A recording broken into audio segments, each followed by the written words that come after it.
Chetan, so domestic and foreign flows, what are they telling us about confidence, sector standouts, and the overall outlook, and how investors are viewing this valuation premium? Yeah.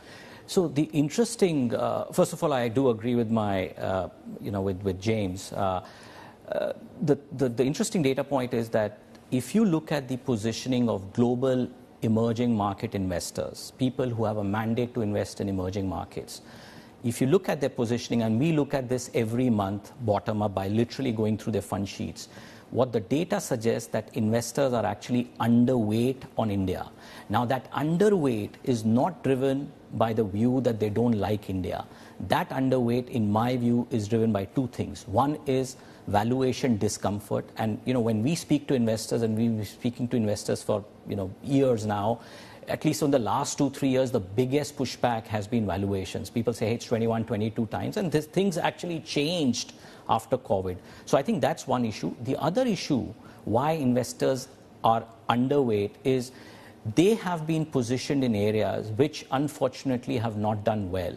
So these are legacy positions, whether it's like the big IT companies or the banks, right? But as you know, what has really worked in India over the last 2-3 years, it's the small mid-cap space. So to positioning wise, foreign investors are actually underweight. It's just that valuation is an issue, and if India markets for some reason do actually meaningfully underperform, I think there will be flows coming back into India. As far as domestic flows is concerned, we know the story quite well. Whether it's the SIP story or whether it's the discretionary story. SIP flows in India are still quite strong, actually, month on month.